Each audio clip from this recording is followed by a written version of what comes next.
Voilà la séquence de démarrage qu'on a sur le tableau de bord.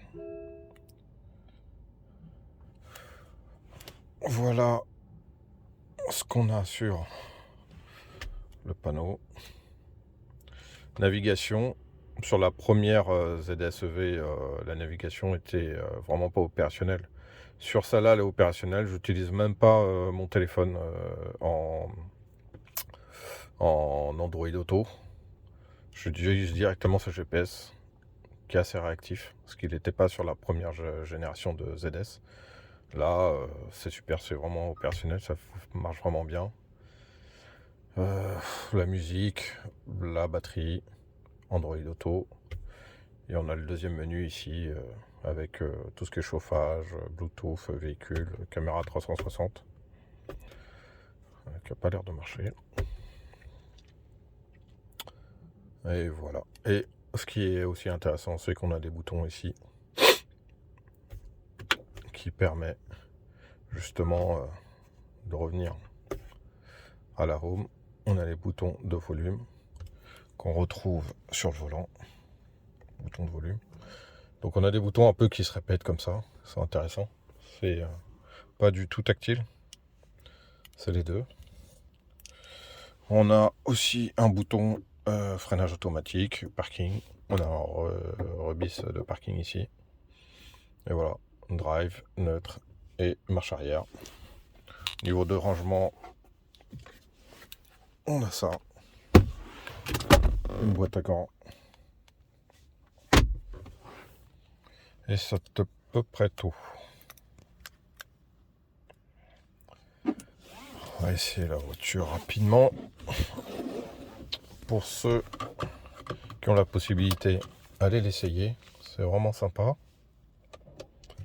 Pour le prix, c'est vraiment top.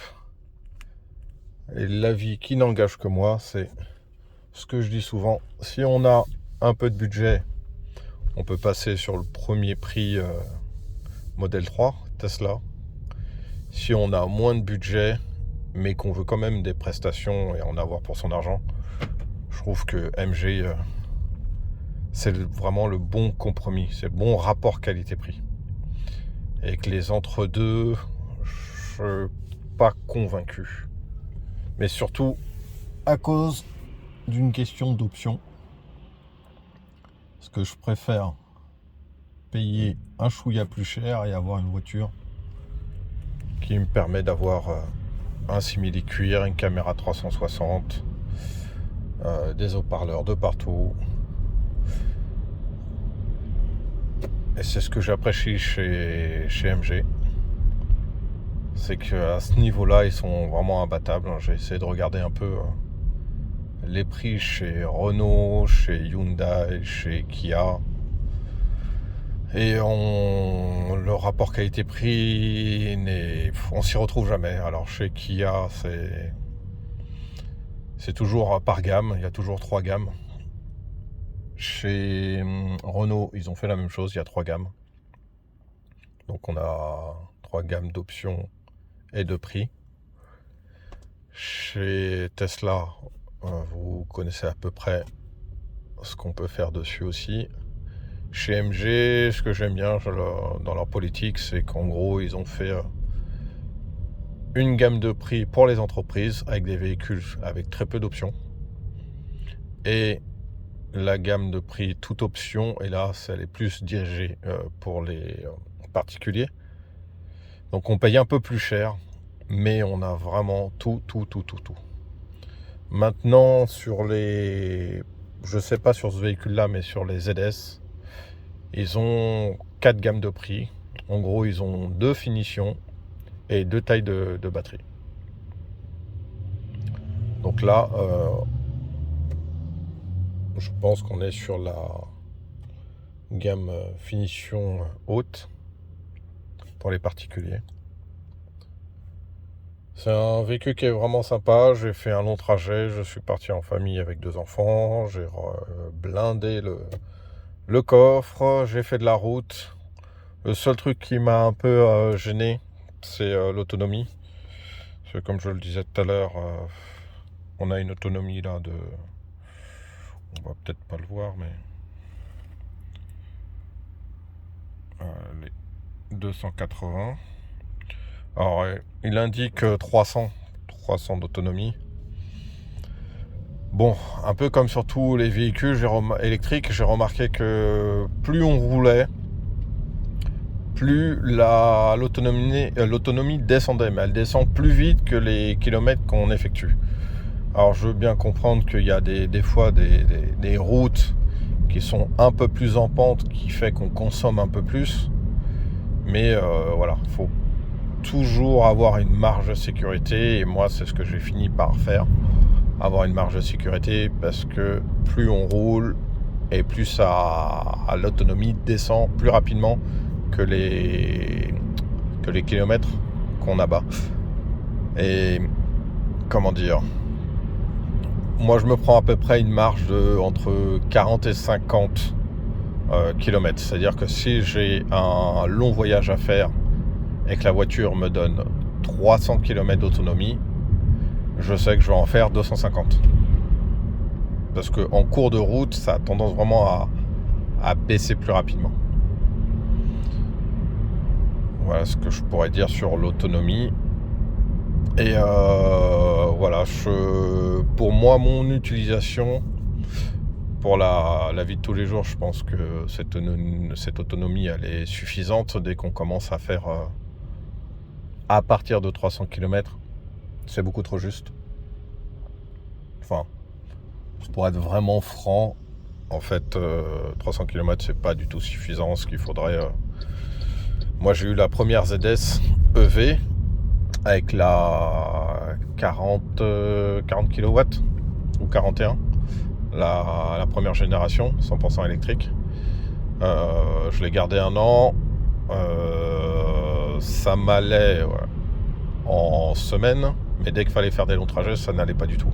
L'autonomie est vraiment trop courte, et ça me fait penser à peu près à cette voiture. Elle doit avoir une batterie de 50, quelque chose comme ça. C'est vraiment trop juste.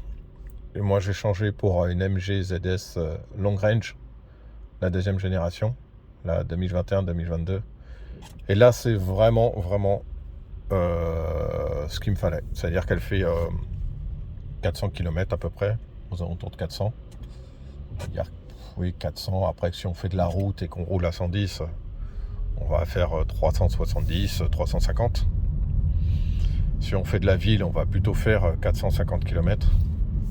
Mais un mix des deux, ça va être 380, presque 400. Et pour les longs trajets, je trouve que cette batterie de 70 kW est vraiment suffisante. Enfin, dans mon utilisation, je trouve que c'est parfait. C'est vraiment parfait parce que je peux aller... moi, je suis de région parisienne, je peux aller à 100, 200 bornes, 300 bornes sans recharger. Et arriver sur place à mon lieu de destination et ensuite recharger. Je suis allé à Lyon. J'ai fait Paris-Lyon. J'ai rechargé une fois, je crois. Et pareil, c'est en fonction de comment on roule. Donc malheureusement, à chaque fois que j'ai tenté de rouler à 130 avec une voiture électrique MG, les consommations s'envolent.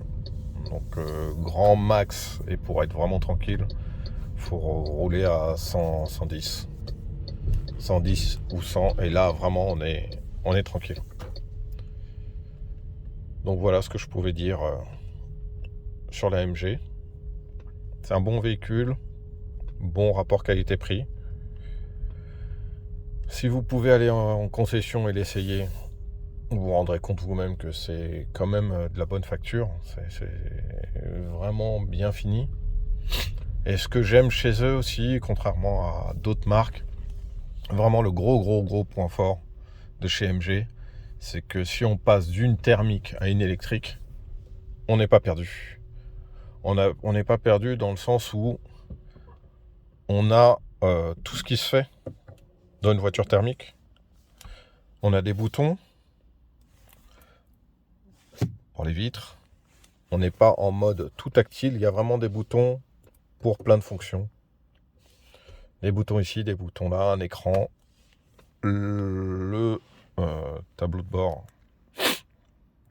Je trouve qu'il est bien fait parce que il y a ce côté simple. On a un côté, le kilométrage, vraiment, qui est en partie gauche et en partie droite. Là, c'est plus la consommation. En pourcentage, il parle de puissance, mais ça permet surtout de voir la consommation et de faire attention à sa consommation de véhicule. Et au centre, on a tout le reste. Mais tout est facile, je trouve. C'est ça que j'aime chez eux. J'ai essayé une Airways, une autre marque chinoise. J'étais perdu. Perdu parce qu'ils ont fait beaucoup de choses sur l'écran. Pas assez de boutons, de boutons pour actionner des choses. Par exemple, si on veut le dégivrage, c'est bien, c'est comme sur une voiture thermique, on a encore des boutons. C'est ça qui est intéressant. Pareil, on se trimballe dans des menus. On a le bouton Home. On écoute la musique, ou le voisin veut utiliser la musique, baisser la musique. Voilà. Des boutons physiques, je trouve que c'est vraiment un gros plus aujourd'hui. Parce que le tactile, je trouve pas ça finalement pratique dans une voiture. Parce qu'on a le nez sur le volant. Et des fois, on voudrait justement baisser la musique ou lancer certaines fonctions. Bah, là, au moins, on a les touches, aussi bien sur le volant qu'en bas de tablette. Ils auraient pu tout faire sur la tablette en tactile. Non, ils ont rajouté des doublons en physique. Et pour moi, c'est un gros plus. Pour des gens, ça leur parle pas. Mais dans une utilisation quotidienne, je trouve que c'est vraiment top. Top. Voilà ce que je pouvais dire sur la AMG. C'était pour la faire découvrir, parce que moi, c'est une marque que je connais. Enfin, j'ai été acheteur depuis à peu près presque 2 ans. Et c'est une marque que j'apprécie pour son rapport qualité-prix, pour le fait qu'on ne soit pas perdu quand on passe d'une thermique à une électrique. Dans son utilisation, c'est vraiment simple. Alors là, je ne vais pas parler de cette touche-là qui est le régulateur, mais le régulateur, c'est pareil, il fonctionne à peu près comme sur toutes les marques. On actionne le régulateur et on augmente la vitesse, on baisse la vitesse. Vraiment ultra simple. Là, pareil, tout est fait comme sur une thermique. On ne se sent pas perdu.